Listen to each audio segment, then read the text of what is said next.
Hey everyone, this is JoelXL and welcome to channel Duello, and long time no see, I guess. I'm still alive, but if you're following my channel, it's been a month since I added content to this channel. It's actually, I guess, 33 days or something like that. Well, there is a reason for that, and I'm gonna explain it to you guys in this video, so it's kind of a channel update. Plus, I'm gonna talk about the new cards, but I'm not gonna be featuring any gameplay. I'm just gonna talk about the current state of Gwent and so on. And well, first of all, I'd like to apologize for this, a long drought or no content, thing going on for a while. I should have, at least posted an update. So that's my fault there. Sorry for that again. Well, the thing is, I can't run two channels at the same time. And if you're one of the viewers that also speak Turkish and following my Duello channel in Turkish, I'm quite active there. I keep putting content, but it's not just Gwent. And I'm generating Elden Ring content along with other games when they come up. Whatever I'm playing, to be honest with you. And I also have life. I'm working full-time and raising 2 children and so on. It's really a miracle that I'm that I have time to do these things, but I don't have time to do, maintain 2 channels at the same time. So unfortunately, I gotta, let's say, put a hold on this channel, and I'm not gonna be putting content for a while. So but I mean, I'm still around, but not on this channel. But hopefully, if some ideas come up, and if I want to generate English content, this is the channel that I'm gonna put. So I really thanks for all the people who have followed me on this channel. I don't have a lot of subscribers compared to my Turkish channel, but I mean, I really appreciate the support. Well, obviously English isn't my mother language, so I may be struggling a bit when I'm talking. So anyhow, so this is the reason I wasn't putting any content here. So without further ado, let's move to the content for this video. So I didn't want to just say, okay, I'm shutting down this channel, bye bye. So I just want to at least talk about the Gwent game. I'm still playing the game, but there is also a small reason that this is happening, because I don't enjoy Gwent as I used to do. So I really decrease my game time with Gwent. I'm not playing as often as I used to do, but I really enjoy watching the game and also sometimes playing the game. I'm just not preferring to play this at a competitive level. What I'm gonna do is I'm gonna play from rank 3 to pro rank, and then I'm stopping there. There is no really need to do 25 games for each faction. And I'm a gamer. I'm not a Gwent player. So I have been gaming for like 40 plus years. So I mean, RPGs, strategy games, and many other games. I mean, games have been in my life. I have been playing games with my sons and so on. So but I mean, I prefer card games. So that was the reason. I also liked Witcher a lot. So that's the reason I was shooting content for Gwent. Anyhow, so let's talk about the new set and so on, and let's move to that section. Okay, so let's talk about this Forgotten Treasures mini set, I guess. Gotta be honest here, I'm disappointed. Why? Because we were, promised a full expansion here at this stage when they were talking about the plans for 2022, and it doesn't happen. It looks like they're focusing more on Golden Necker project, the single player game, and even some of the cards are from that set, and they already told us that, you know, there are different versions of those cards and so on. And it feels like not many people are working right now at, you know, the Gwent development team, I guess. It is kind of sad, and I wish, you know, CD Projekt Red gave more love to this beautiful game. And hopefully with the release of the Golden Necker, and more attention will be, you know, directed towards Gwent, I hope. So we gotta be patient, I guess, but we are being patient for a while.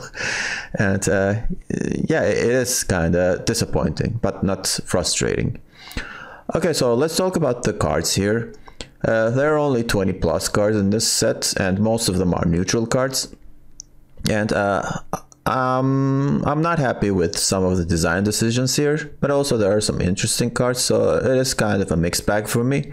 But let's talk about the cards individually. And well, let's start with from the highest provision to lowest provision. Rune Mage is a neutral card. I guess this is a great card in design. It's not overpowered, it's not weak. He really fits well to Nilfgaard because, you know, he triggers Assimilate twice, playing one of the runestones, and I also like that the RNG factor is being reduced, because when you create a card you normally get 3 selections, instead you're getting 5 selections, which is really healthy for the game. I really like it. It's one of my favorite cards in this mini set. So but I mean, on top of other than Nilfgaard, would other, you know, factions use this guy? Maybe Scoia'tael could, you know, use it for, you know, generating more spells and so on, but I'm not sure about the other, you know, 3 factions, I guess. And this doesn't help Syndicate, I guess. But Syndicate got some, you know, really cool cards. Yeah, I mean, by the way, I mean, why can't they print a runestone for Syndicate? I don't think it fits into the theme, I guess, or lore.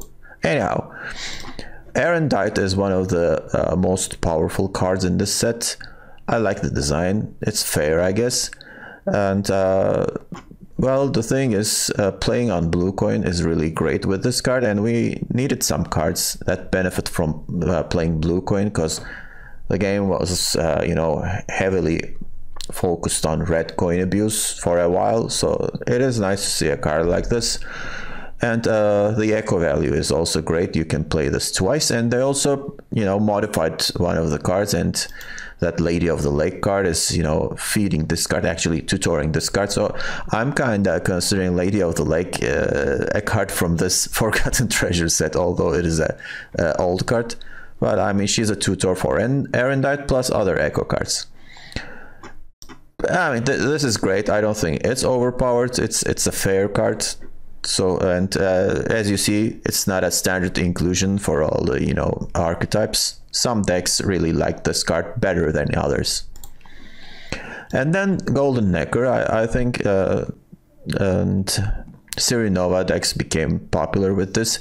Sirinova was kind of power crept, so that archetype needed a card, and Golden Necker really fits the bill there. So playing Golden Necker and Sirinova, you know, you put a lot of points on the board and get some carryover. But the bad thing about Golden Necker is the randomness, especially playing the top unit is kind of bad.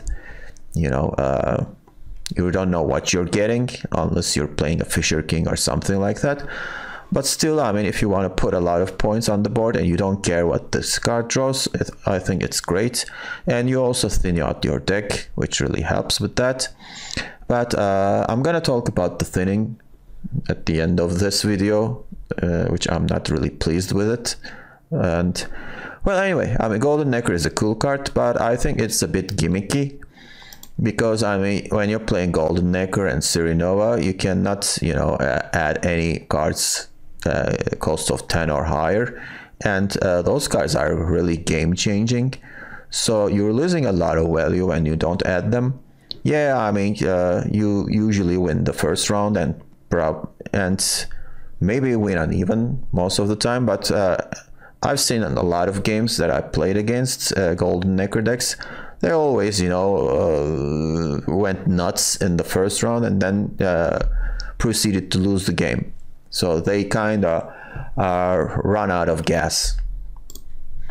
And excluding Skellige decks, because they have an additional tool in their arsenal. Ring of Favor is the most broken card in this set. Well, it is kind of obvious, isn't it? For 8 provisions, you put like at least 14 points on the board, but it's usually 18 points or something like that. It is crazy. This card is just insane. Why did they print this card? I totally expect a nerf to this card in the next balance patch. I mean, this card boosts an ally unit by 4 by default, and then for each turn, the boost is increased by 2, and that is the problem. And I think this should increase the boost by 1, and maybe decrease the provision to 7 or something like that. If they do something like that, it would be really fair. At this point, this card has become a shoe-in for all non-devotion decks. There is really no reason not to put this card. It is that powerful, and on top of this, there's the thinning card. I mean, if the opponent passes, you just lose this card and draw another card, which is really nice. You draw more cards from your deck. So I think it's great. So no, I mean, it's no surprise that everyone is playing this card. This should be nerfed. So I mean, you shouldn't have cards like these that you automatically put in every deck. I don't think it's healthy. And the good thing about Ring of Favor is, well, you're creating a huge, unit and is looking for a tall punish or reset, but you usually do those kinds of things in second or third rounds. So when the opponent, boosts a unit by like 16, I mean, do you really want to use your hate wave in this first round? You're probably not. I mean, if you are playing Spores and you have it in the first round, I think that's the best answer to this. Or the card that switches power, maybe that. But other than that, I mean, this is just great, with no consequences, basically. Okay, so I think the Ornate Censer was designed to respond to that card. Why? Because you swept the power of the highest and lowest power unit on the battlefield. You cannot target them. So, I don't like these kinds of cards. Again, for 8 provisions, you may end up playing this for like 20 points of swing, which is insane in Gwent. And but when you look at the card designs in the last year, like the Flatters and those Messengers of the Sea, there are a lot of low value cards going crazy. I mean, and then there's that Northern Realms nonsense, those traveling bullshit deck.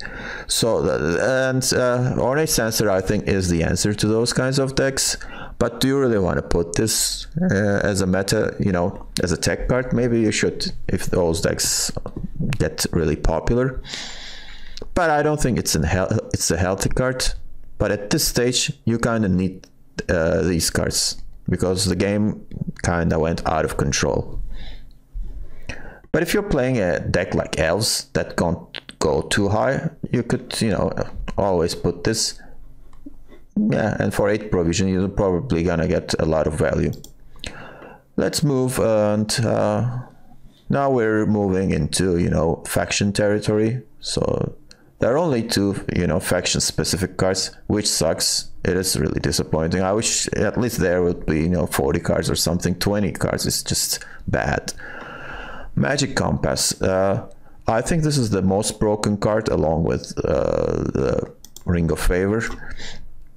Well, first of all, this card is Echo. You can play this card twice. With the first play, you look at the top 3 cards in your deck. You play one of them, move the others to your graveyard. Well, you could end up, looking at 3 great cards, and and if you're unlucky, some of your great cards will go into the graveyard. But you don't want to play this in the first round. When you play this in second round, you could maybe modify some of them. And well, Skellige kind of likes their cards in the graveyard, so I don't think it's a big deal. But the real bomb is the second echo value. I mean, if there's less than 3 cards in your deck, spawn and play a legendary Skellige card that was not in your starting deck instead. And you know, it says legendary, so there are a lot of, you know, great cards like, you know, Fukusia, Heimdall, and Morkvark, Heart of Terror, and so on. You know, you don't put them in your deck.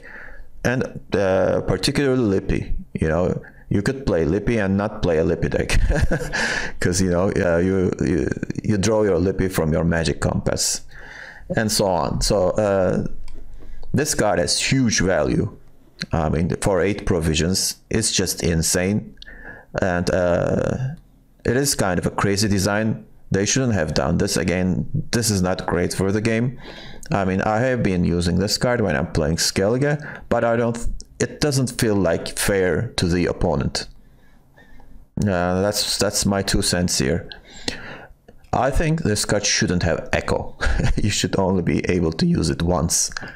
I mean, when you play this with Echo, you know, you're increasing your chances to thin, and there are a tremendous amount of thinning cards right now in the game. It's really easy to, you know, go down to 2 cards in your deck. And as a result of these cards, you know, bullshit archetypes like Mill are becoming popular. But I mean, thanks to Magic Compass, you draw your library again. So I think that's a, you know, hard response to Mill decks. Anyhow, this is just a broken card. It shouldn't be in this game. At this stage, they should modify this card. I mean, it looks like a cool design, but it's just overpowered. Okay, so and there are some, you know, 0 point cards when you play them, and not every faction, but most of the factions, I guess, have them. Yeah, other than Skellige. This Necromancer's Tomb is, you know, for long rounds. I mean, when you play this card, you got to make sure that you're gonna be playing a long round and you have round control, because you know, when you play this card, the opponent could pass if it's first or second rounds, and then, you know, that would really suck when it happens. So that's the plan, and I think this is the best card out of those, you know, long round cards, 0 point cards. Well, why? Because, you know, you summon a lot of random copy of units from your graveyards, and monsters bronze units could be really tall. So I think it's really cool. Nice design and also nice artwork, you know, probably a reference to, you know, Evil Dead movies. And Prophet is probably the worst card in the, you know, set. I'm not gonna even talk about it. Arcane Tome is popular because it is a tutor for Golden Necker. If you pay attention, you play a special card from your deck for only 6 provision. So it's a 6 provision tutor for you. So if you're missing a critical, you know, special card, it really will help your cause. But at the same time, I mean, you're gonna give this card to the opponent, so the opponent could, you know, draw a really crucial card from their deck as well. This also again helps with the thinning. But well, if the opponent is smart, he's probably gonna not use it, and then it will get destroyed. And if you want to use Arcane Tome, you gotta, you know, build your deck not entirely around it, but, you know, if the opponent uses and then gives the tomb back to you, you should have more cards that you want to draw with this card. It is an interesting card, definitely. I don't think it's overpowered. It's a fair design. It's just, you know, kind of, again, Hearthstone-y. There are a lot of, you know, cards that when you play them, it feels like you're playing Hearthstone. So that's my main concern here. Anyway, I mean, maybe I don't understand the fun concept. Maybe there's something wrong with me, but I'm not a fan of these cards. Prism Pendant, what is this? Okay, so I forgot about this card. So it is really bad, vitality bleeding and so on. Why did they print this card? Mutagenerator needs some rework. It looks cool in design, similar to Necromancer's Tomb, but it's worse than Necromancer's Tomb, because there are a lot of requirements for this card. Again, you gotta play a long round, that's understandable, but whenever you play a unit on your melee row, boost 5 random units on your side of battlefield with the same provision cost by 1. So it is kind of a it doesn't fit the what this card is trying to do. I mean, it's a conflict. I mean, it's a conflicting card. I mean, I'm not really good at describing what this is, but I mean, you gotta have some units when you play this, but you also want to play this card first. So it is a contradiction. So that's the problem with this card. But the second ability is really good if you're on red coin. You play this card on your range row and you play a couple of cards. So you're going to be, generating carryover for the second and third round if you're planning to play a long round with all those boosted cards. So that's the only time this card is useful. So when you play this card on melee row, I mean, this thing will not happen a lot. So I think it needs a rework, whatever. Conjurer's Candle is really good. It's better than good. It's a great card. So I think it's better than Necromancer's Tomb. So I'm correcting myself here because it has resilience. I mean, you can use this card the following round. It's a Spander that is at your side. And when I first read this card, the description, I thought it was, pay 1, boost 1, something like that. But you always get more value from your coins thanks to this candle. And you also get profit 5, and sometimes you kind of like playing non-interactive cards, and that could put your opponent in an awkward place. So there's a really good card. So maybe they may increase the provision cost to 7, but I think it's okay. We should have cards like these in the game. It is also a smart design, so it forces you to think, actually. That's why Syndicate is one of my favorite factions. I really like those coin calculations. And let's move. So Troll Porter looked decent when I first saw it, and then I tested it, and I don't think it was really good after testing it for a while. I mean, well, if you're unlucky and draw some of the bad cards in the final round, you play your Troll Porter and you banish them and draw more cards. But well, you gotta play your good cards first, and then you gotta play a Troll Porter to get rid of the bad cards. And that's not how the game goes in the final round most of the time. You kind of save your good cards for the final turns. That's why this card is not good. So well, sometimes you gotta play them to get the feel of it. And Scoia'tael's unit is boosting the dwarf archetype. I think it's a very good card. For 6 provision, there is a chance that you're getting a resilience unit.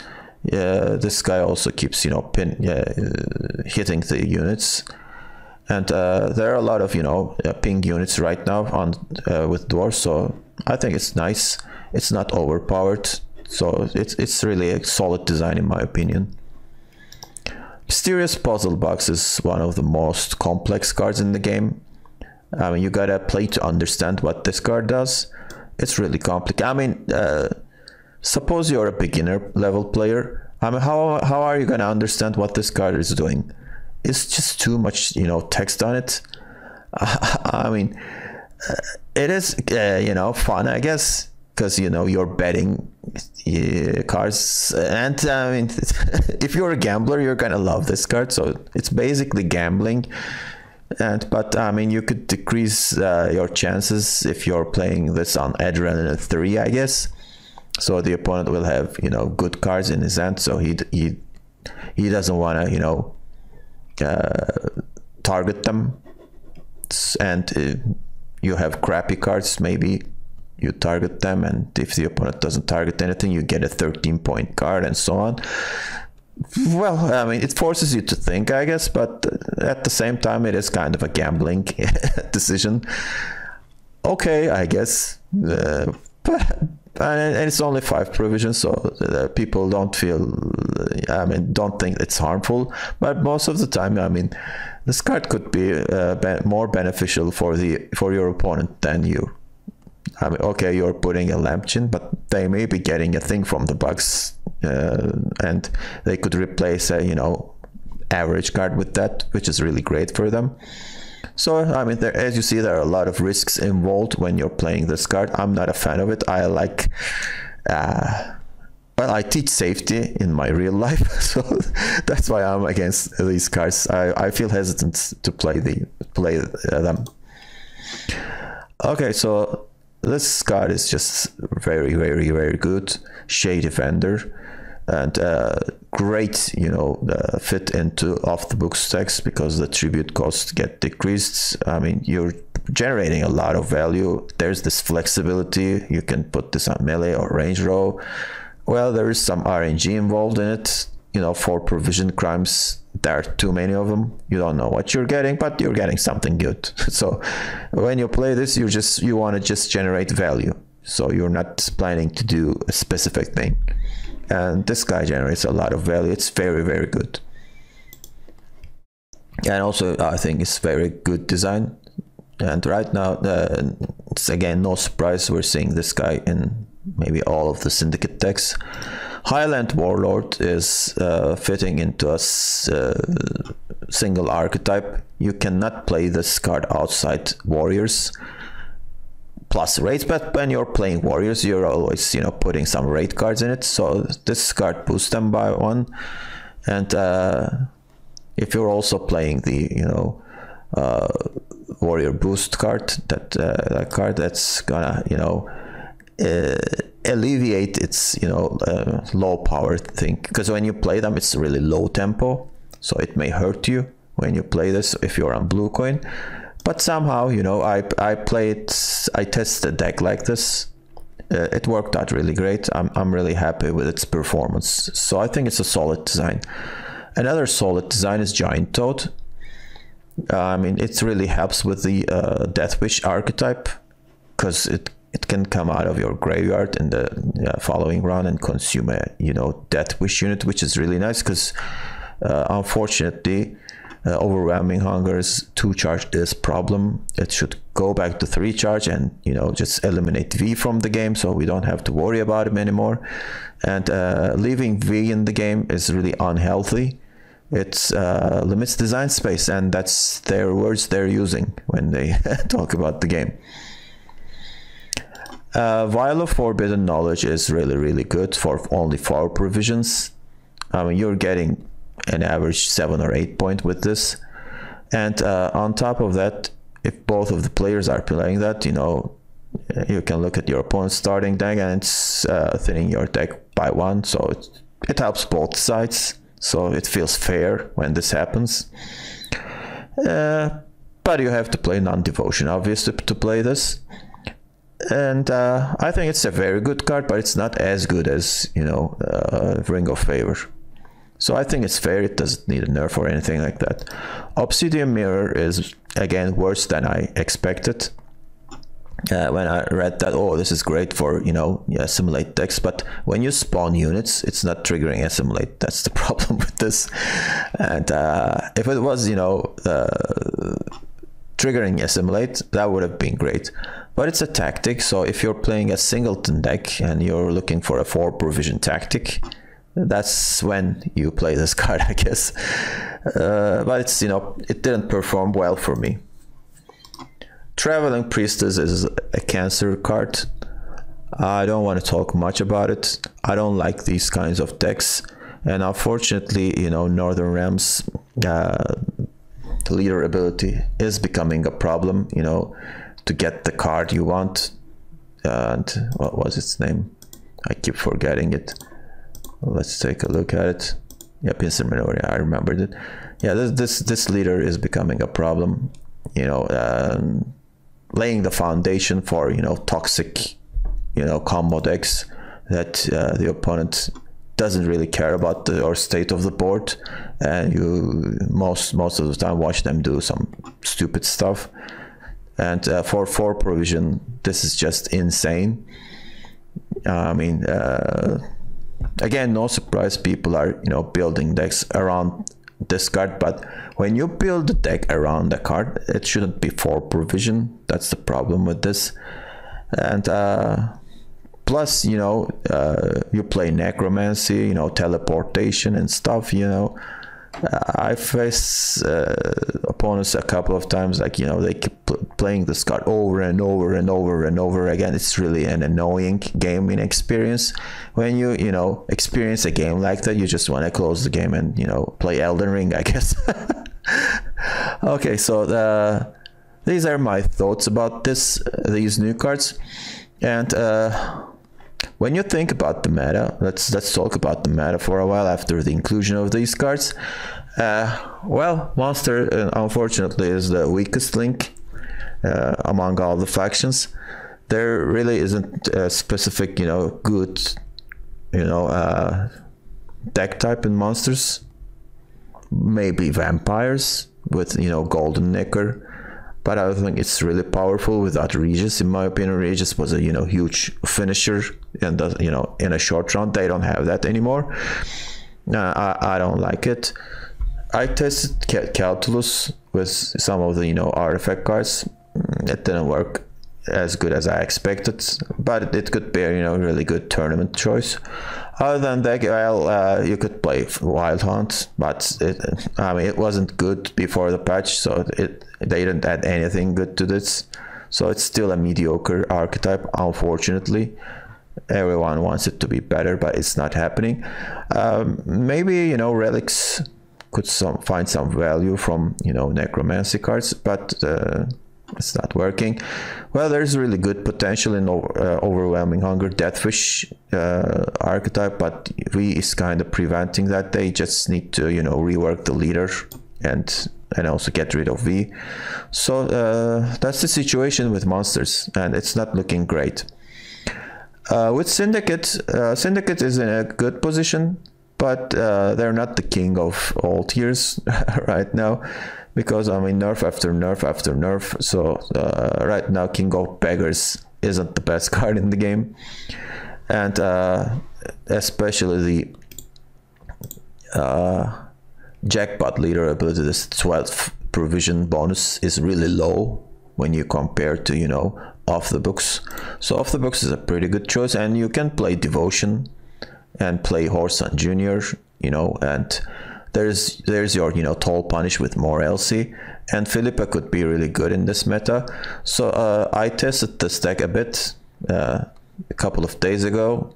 I mean, I didn't play a lot of Gwent this season, but I mean, this deck, you know, performed really great for me, but I wasn't playing at a high level, so the opponents were kind of meh. Anyhow, so Syndicate is in a healthy position. I mean, they're not oppressive or anything like that, and they also kind of, you know, fix the bronze problem with Syndicate. I mean, because these bronze cards are really good. Yeah, there is one problem. I mean, they printed these, you know, disciples and priests, clerics, and so on, you know, to help with the congregation archetype, but it didn't happen. Instead, you know, regular mid-range Syndicate decks are using them. So it is kind of ironic. Okay, so Northern Realms, well, it looks like the alumni decks are not popular anymore. Instead, they're playing you know, more toxic deck in those, you know, traveling priestess combo decks. It's not great for the health of the game. I don't want to play against those decks ever, and that's one of the reasons I'm playing this game not as frequent as I used to be. On the other end, Siege is a great archetype. I mean, if I'm gonna play in Northern Realms this season, this will be the deck I'm gonna play. It's really fun to play, destroy everything on your opponent's side of the board, and Ring of Favor is a phenomenal addition to this deck, because you kind of need a boost like this in the first round, and you usually don't pass, so that's why most of the time you play your Ring of Favor. And with the siege engines and so on, without even playing siege, you could win the first round, which is really great. And what happened to these cards? I mean, it's been how many years that, you know, this bug keeps happening. Anyhow, King Castles plus the Faultless Pride plus the stockpile leader finisher is just amazing. And then you have siege. Those are all, you know, your win conditions. So this deck has a lot of win conditions. So it's one of my favorite Northern Realms deck right now. I tested some, you know, uprising, you know, leader ability with swarm witchers and so on. That you just don't have enough control. So that's why I don't think it's tier 6 or something like that. It's not that great. So that's it for Northern Realms. For Skellige is really in a good position. They have been in this position for a while because they provide a lot of, you know, options for you, a lot of archetypes you can pick from, and that's why this faction is in the best position right now.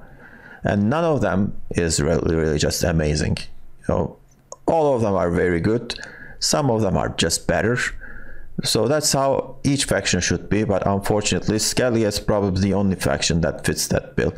At the same time, you know, there are still some unfair cards, like, you know, that Magic Compass. Fukusia is still really powerful card, and so on. I also like that, you know, they're kind of bringing warriors back to the meta. With each edition they keep getting stronger, so maybe we'll see more of them in the you know, following months. For Nilfgaard, I think they nerfed too much. They're not that great anymore, I guess. And some of the nerfs were unnecessary, if you ask my opinion. I don't know. I mean, Terra Nova 13 provision, you know, Bratton's 10 to 11 and so on. I mean, I don't know. I think they nerfed this faction too much, especially the Blightmaker. Well, I mean, Blightmaker Mage Assassin combo nerf was just, I mean, it was really required, I guess, because that interaction was just too powerful. And so if you want to play them, you know, you got to sacrifice some provisions. It's understandable, but we didn't really need to, you know, nerf these high-end gold cards. That's why right now they're not that great. But still, I mean, if you want to play Nilfgaard, still, you know, Assimilate is the most reliable, you know, archetype. I'm never gonna play, you know, Mill or Clog, so people kind of like to play them, or you know, they just like to play some, you know, pile decks, which has no interaction whatsoever. But you know, they put all of the toll punish cards and hope to win and so on. So we see some, you know, interesting designs like that. And then Scoia'tael, well, the wars are really strong right now, but not as strong as I initially thought. I don't know why, but I mean, I don't think they're tier 1 at least. But when they face their, you know, Elven, you know, what do you call opponents? I think they will win the match because of their, you know, armors. Because you know, elves like to damage cards and so on, but everyone has armor on them, so that's why they're advantageous when they face them. But they don't have the tempo like their elven, you know, brothers and Simlas, and you know, those Waylay Insanity is still, you know, really good. So I don't know which one is better. But still, I mean, it's nice, I guess. You could play dwarves or elves, so at least you have two options. Okay, so I think I talked about all of the factions here. So that's the you know, meta right now. That was my meta analysis. And there's one thing that I'm not really a fan of right now. There's just too much thinning in the game, and there are a lot of tutors. And with this new card drop, I mean, most of the cards are thinning your deck more. Golden Necker, you know, Ring of Favor, Arcane Tome, not this one, obviously. I mean, these cards added more thinning tools. And also, you know, Lady of the Lake, again, another tutor card. And, well, did we need this much thinning in the game? When you look at the, you know, deck list, you know, in those meta snapshots and so on, well, you're seeing Knickers and Roach almost in every non-devotion deck. I don't like those cards because I cannot play them. They come out of your deck, and it feels like, you know, I'm not playing with my cards. You know, there are only a few cards that I'm playing, and I'm playing them over and over again in every game because I draw them. I'm guaranteed to draw them. I'm guaranteed to, you know, play all my cards in my deck. I don't like that. Well, I mean, there should be, you know, some variation and so on. So after a while, it gets boring. It gets repetitious. I don't think it's nice. And that's, I think, an inherent, I mean, design fault. Maybe 25 cards, you know, limit could be a problem, maybe. And it's really low when you compare this to other card games. You know, most of them have like 40 cards, 60 cards, or something like that in their deck, and this game has 25 cards. And well, obviously, gold cards are stronger than bronze cards, and you want to draw them. But there are some tools like, you know, Jean Calveit and Nilfgaard, and other factions have other, you know, tutor cards and so on. Yeah, I mean, you kind of need those cards, but right now it's excessive, especially the thinning stuff.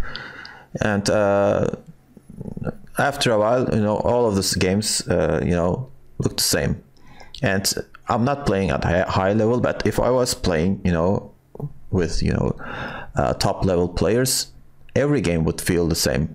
Because, you know, there are things that you have to do when you're playing against a specific, you know, opponent or a faction or deck type. So that's not really nice. I hope that changes after a while.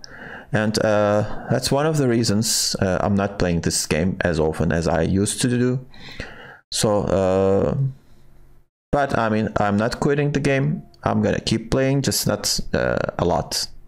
So, to be honest with you, I like watching the games more than playing the game. And it's not really great for the future of this franchise. So hopefully that will change. And that's it for me. And thank you for watching. As I said in the beginning of the video, I'm gonna put a hold on this channel. So I'm gonna freeze this channel for a while. Hopefully I will come back and, you know, generate more English content. So I'm not gonna shut down the channel. It's gonna stay there for a while, but it's gonna stay dormant. So thank you for all the support you have given me. I mean, thanks to you, I mean, I kept producing, you know, content for this channel. It really means a lot. I really appreciate it, and hope to see you again, guys, in the future. And if you want to follow me, I still have my Turkish Duello channel. You can check out there. I'm not going to be speaking English on that channel, but, you know, if you want to see my face, I'm there. So, okay, so thanks again, and see you later, hopefully. Bye-bye.